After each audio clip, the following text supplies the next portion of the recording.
Hello friends, તો આજે આપણે બનાવીશું આખા ગુવારનું શાક, એ પણ એકદમ ફટાફટ. તો ચલો શરૂ કરીએ.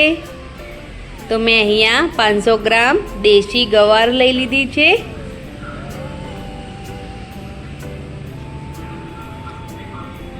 દાંડી સાથે ગવાર છે, તો આપણે ગુવારને દાંડીથી અલગ કરી દઈશું. જે રીતે હું તમને બતાવી રહી છું તે રીતે.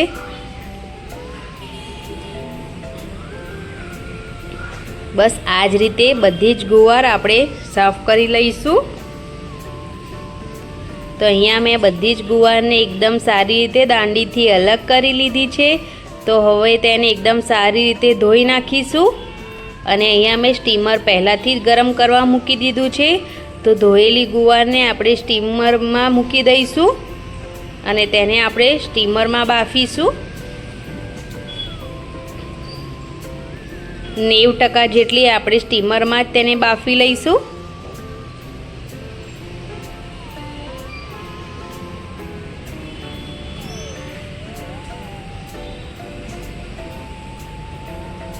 તો બસ અહીંયા 7 મિનિટ થઈ ગઈ છે અને ગુવાર બફાઈ ગઈ છે. તો હવે આપણે તેનો વઘાર કરી લઈશું. તો અહીંયા મેં કઢાઈને ગરમ કરવા માટે મૂકી દીધી છે અને તેની અંદર 3 થી 4 ચમચી તેલ એડ કરી દીધું છે. અને તેની સાથે અડધી ચમચી અજમો નાખ્યો છે. ગુવારના શાકમાં અજમાનો ટેસ્ટ ખૂબ જ સરસ આવે છે. અજમાનો કલર થોડો ચેન્જ થાય એટલે એક મોટું ટામેટુંને એકદમ ઝીણું સમારીને એડ કરી દીધું છે. હવે તેને પણ તેલમાં સાંતળીશું. તેની સાથે અહીંયા મેં અધકચરું કટ કરેલું લસણ એડ કર્યું છે. તેનો સ્વાદ ખૂબ જ સરસ આવે છે. ગુવારના શાકમાં તમે લસણનો ઉપયોગ વધારે કરજો. અને જો તમે ના ખાતા હોય તો તમે સ્કીપ પણ કરી શકો છો. તેને પણ ટામેટા સાથે એકદમ સારી રીતે સાંતળી લઈશું.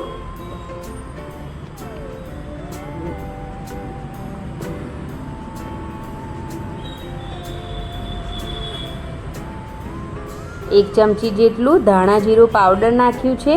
સ્વાદ પ્રમાણે મીઠું, 1.5 ચમચી તીખું લાલ મરચું,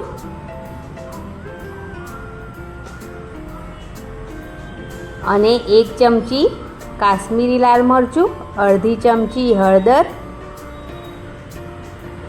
બસ હવે આ બધી જ વસ્તુને એકદમ સારી રીતે મસાલાને મિક્સ કરી લઈશું.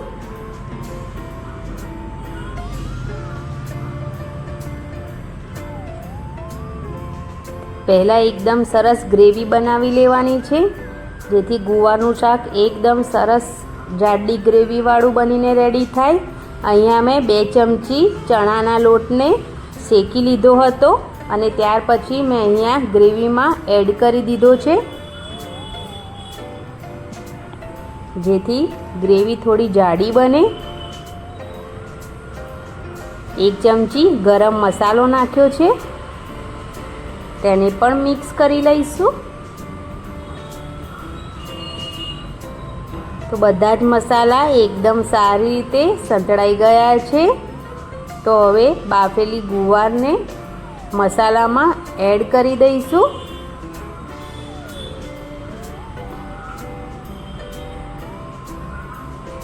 ગેસની ફ્લેમ અત્યારે ધીમી કરી અને મસાલા સાથે ગુવારને મિક્સ કરી લઈશું.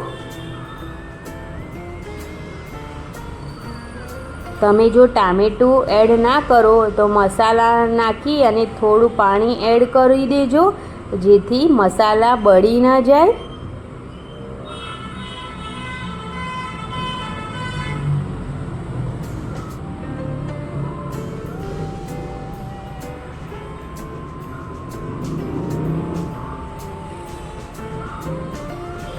એક બે મિનિટ મસાલા સાથે ગુવારને મિક્સ કરી લઈને થોડી શેકી લઈશું.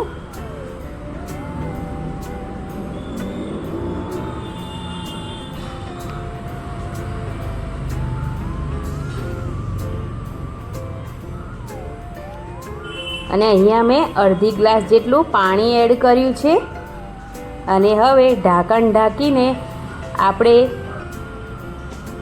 4 થી 5 મિનિટ જેવું પાણીને બળી જવા દઈશું, એટલે આપણી જે ગુવાર છે તે મસાલા સાથે એકદમ સારી રીતે ભળી જશે અને થોડી ઘણી કચાશ હશે ગુવારમાં એ પણ બફાઈ જશે.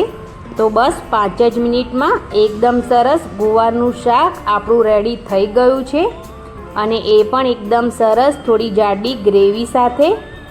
આપણે બેસન એડ કર્યો હતો અને ટામેટું જે એડ કર્યું હતું તેના લીધે એકદમ સરસ ગ્રેવીવાળું ગુવારનું શાક બનીને રેડી થઈ ગયું છે, એ પણ આખી ગુવારનું શાક. તો ચલો તેને સર્વ કરી લઈએ. તો જોતાં જ મોઢામાં પાણી આવી જાય તેવું આખી ગુવારનું શાક રેડી થઈ ગયું છે. તો તમને જો મારી આ ગુવારની રેસીપી પસંદ આવી હોય તો પ્લીઝ મારી ચેનલને જરૂરથી સબસ્ક્રાઈબ કરજો. કોમેન્ટ જરૂરથી કરજો કે તમને આ રેસીપી કેવી લાગે છે અને લાઈક કરવાનું બિલકુલ ના ભૂલતા. ફ્રેન્ડ્સ અને ફેમિલી મેમ્બરમાં મારી રેસીપી જરૂરથી શેર કરજો. તો અહીંયા થોડા ધાણા મેં નાખી દીધા છે અને આ આખા ગુવાનું શાક તમે રોટલા સાથે કે પછી રાઈસ સાથે પણ એન્જોય કરી શકો છો. ખૂબ જ સરસ લાગે છે. તો તમે પણ બનાવો. અત્યારે ઇઝી તમને માર્કેટમાં મળી જશે ગુવાર, તો લઈ આવો અને ફટાફટ બનાવો. એકદમ ટેસ્ટી અને લાજવાબ એવું આખા ગુવારનું એકદમ જબરજસ્ત